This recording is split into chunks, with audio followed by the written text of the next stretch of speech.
செங்குட்டுவனின் தம்பி இளங்கோவடிகள் தீட்டிய சிலப்பதிகாரத்திலே ஒரு பொன்னேடு. கண்ணகி சிலை நாட்டுவதற்கு வடநாட்டிலே இருந்து கல் கொண்டு வந்த கதை. தமிழகத்து பழம்பெரும் சரித்திரத்தை சொல்லும் வீர வரிகள். அன்றொரு நாள் அணிதேர் புரவி ஆட்பெரும் படையோடு நாம் அரசு கட்டிலில் அமர்ந்திருந்த நாள். அப்போது வடபுலத்திலே தீராதி தீர தீன தயாபர தெய்வீக புருஷ வேதாந்த சாகர வேந்திர குல திலக உத்தரதேசத்து மன்னாதி மன்னர்கள் கடவுள் அவதார கனகர் விஜயர் பராக் பராக். சுயமரத்து சுந்தரிக்காக காத்துக் கொண்டிருக்கிறீர்கள் போதும்.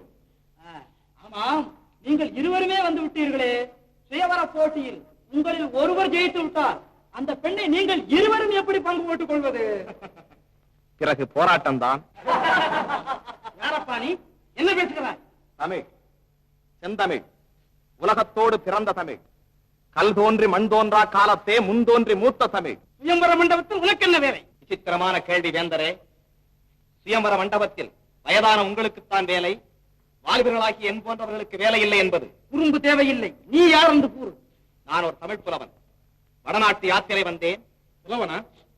கவிதை புனைய தெரியுமா உனக்கு? கவிதை புனைய தெரியாத புலவன், கத்தி தூக்க தெரியாத வீரன், இவர்களை தமிழகம் இதுவரை கண்டதே இல்லை. அதையும் பார்த்து விடுவோம். எங்கே? உடனே ஒரு கவிதை சொல்லு.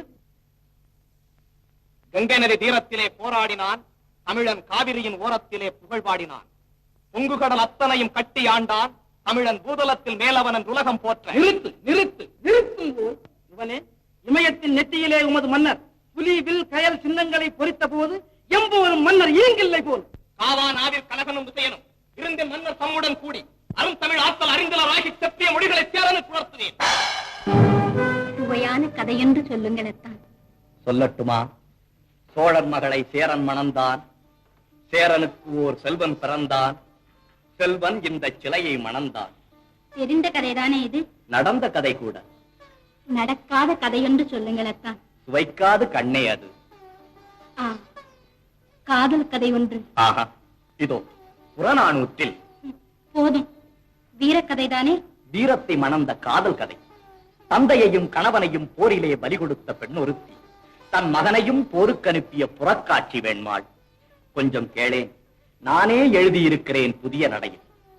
காவிரி தந்த தமிழகத்து புதுமணலில் களமமைத்து சேர சோழ பாண்டி மன்னர் கோபுரத்து கலசத்தில் யார் கொடிதான் பறப்பதென்று இன்று போல் போர் தொடுத்துக் கொண்டிருந்த காலம் அது. அந்நாளில் ஓர் களத்தில் தாய்நாடு காக்க தாவி பாய்ந்து செத்தார் தந்தை என்ற செய்தி கேட்டு தணல் வீழ் மெழுகானாள் தமிழகத்து கிளியோருத்தி. அனல்போலும் கண்ணுடனே அயலூர் சென்றிருந்த அவள் கணவனும் வந்துட்டான். துணல் போக்கும் விழியாலே அவள் போர்ச்செய்தி தந்திட்டாள். தந்தை களம்பட்ட செய்திக்கோ தவித்தா என்றான்.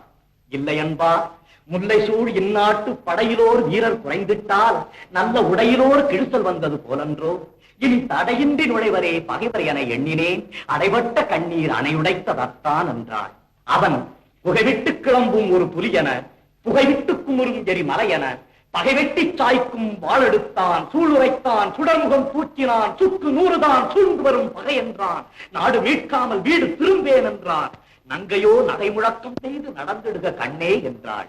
திரும்பி வருவேனோ இல்லையோ, எதற்கும் இப்போதே ஒரு முத்தம் இந்தா திரும்பு என்றான். கொடுத்தான். பின் தொடுத்தான் பகைவர் மீது பானம். போர் போர் போர் எனவே முழங்கிட்டு முரச ஒலி. பார் பார் பார் அந்த பைங்கிழியின் உரிமையாளன் பகைவர் மீது பாய்ந்து கொள்ளும் வீரம் பார் என்று பட்டாளத்து தொடரெல்லாம் என்றுரைத்தார். அந்த கட்டாணி முத்தாளும் கண்வழியே சிரித்திட்டாள். களத்தினிலே அத்தானுக்கு அடுக்கடுக்காய் குவிந்து வரும் வெற்றிகளை கேட்டுவிட்டு கோட்டைகள் விடுபட்டன, எதிரியின் குதிரை கால்கள் உடைபட்டன, வேடப்படை முறிபட்டது, வேல்கள் பொடிபட்டன, எம் கொத்தவன் படைகள் கொட்டும் பேரிகை கோடை இடியென கேட்குது கேட்குது என குதித்திட்டாள். புதுப்பண் அமைத்திட்டாள்.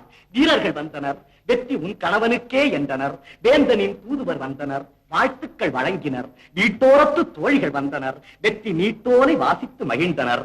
அந்த அழகி ஆனந்த கண்ணீர் பொழிந்தார். அப்போது ஏனந்த மனிதன் வந்தானோ இளவு செய்தி சொல்வதற்கு. என்னருமை பெண்பாவாய் கண்ணல்ல கலங்காதே, களச்செய்தி கடைசி செய்தி கேளென்றான்.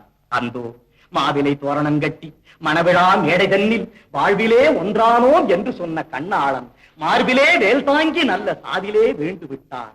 ஆவிதான் போன பின்னும் உயிர் வாழும் ஆரணங்கு அச்சடித்த தமிழ் பதுமை கூவி அழுதாள். கொத்தான மலர்ந்த குடும்பம் அதை கொத்தாமல் கொத்திவிட்ட கொடுஞ்சாவை பழித்தாள், இழித்துரைத்தாள். இனி என்ன மிச்சம் என்றும் கனி எழுகி போனதென்றும் கதறி அழுதாள். பனிவெல்லும் விழிகாட்டி பனவெல்ல மொழியுரைத்து பள்ளியறை கவிபாடும் நாளெல்லாம் மண்டானோ, இனி இது தூங்காத கண்டானோ என அழுதாள். அத்தான் பிணம் கிடக்கும் கள நோக்கி தொழுதாள். சோகத்தால் வீழ்ந்துவிட்ட அவள் காதில் வெற்றி வேகத்தால் பகைவர் கட்டும் போர் முழக்கம் பட்டதுதான் தாமதம். கெட்டதுதான் கெட்டது நம் குடி முழுவதுமே பட்டொழிந்து போகட்டும் என எழுந்தாள். மட்டில்லா புகழ் கொண்ட நாட்டுக்கே என்று வீட்டுக்கோ வாழ்வேன் என்றாள். வட்டிலினால் நாழி பார்க்கும் விதங்கண்ட தமிழ்நாட்டு மாதரசி தொட்டிலே இட்டு தான் வளர்த்த தூய செல்வன் அட்டியின்றி கல்வி கற்க ஆலமரத்தடி ஆசானிடம் சென்றிருக்கும் நினைவு கொண்டாள். அங்கு சென்றாள். அம்மா என பாய்ந்தான் அழகுமிகு மழலை மொழி அன்பு தங்கம். அப்பா தாத்தா ஊர் திரும்பினாரோ என்றான். திரும்பி வந்து சாவூர் சென்று விட்டார். கரும்பே நீயும் வா என அழைத்தாள். என்ன வாங்கி வந்தார் என்றான். மானம் மானம் அழியாத மானம் என்றாள். மகனே அதை சுவைக்க நீயும் வருக என்றாள். வந்துவிட்டான் குலக்கொழுந்து குடும்ப விளக்கு எரிந்து கொண்டே கூறுகின்றாள். எதிரிகளின் படையெடுப்பால் நம் குடும்பம் தலை உதிர்த்து விட்ட மரமாக போனதடா தம்பி. கவலை இல்லை, களம் சென்றார் மாண்டார். ஆனால் இந்த நிலம் உள்ளவரையில் மானம் காத்தார் என்ற பெயர் பூண்டார். மகனே நீயும் உன் தோளிலே பலம் உள்ளவரையில் பகையை சாடு, பரணி பாடு, இது உன் தாய் திரு நாடு.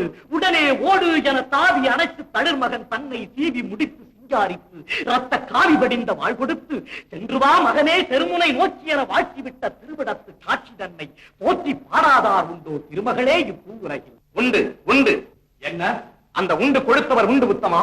நம் வீரத்தை பழிப்போர் இந்த அவனியிலே உண்டு. வேந்தரும் அரசியும் தனித்திருக்கும் வெள்ளி மாடத்துக்கு வந்திருக்கிறேனே என்று வியப்படைய வேண்டாம். இதைவிட வியப்பான செய்தி ஒன்று சொல்லப் போகிறேன். புலவரே, கனகவசியர் இல்லாத காலத்திலே இமயத்திலே படையெடுத்தோமா? அவர்கள் ஆளும்போது அடியெடுத்து வைக்கட்டும் பார்ப்போம் என்று கருதிக்கிறார்கள். நம்முடைய வாளை பழித்தார்கள். அவர்களை தாழ்பணிய வைக்கிறேன். வேண்மாள் வேலை வந்து விட்டது. வீரத்திற்கு சோதனை வந்து விட்டது. வருகிறேன். என்னங்க உட்காருங்க, நீங்க தலைவர்.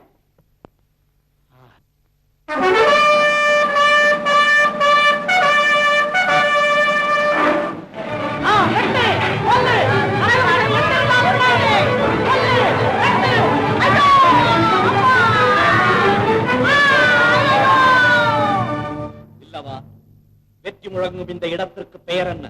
உயிலாலுவம். உயிலாலுவம். குறித்துக்கொள். இங்கு காணப்படும் பாறைகள் அனைத்தும் பைந்தமிழ் வீரம் தீட்டிய ஏடுகள். வெற்றி மட்டும் போதாது இல்லவா, அந்த வீணர்களை விடக்கூடாது.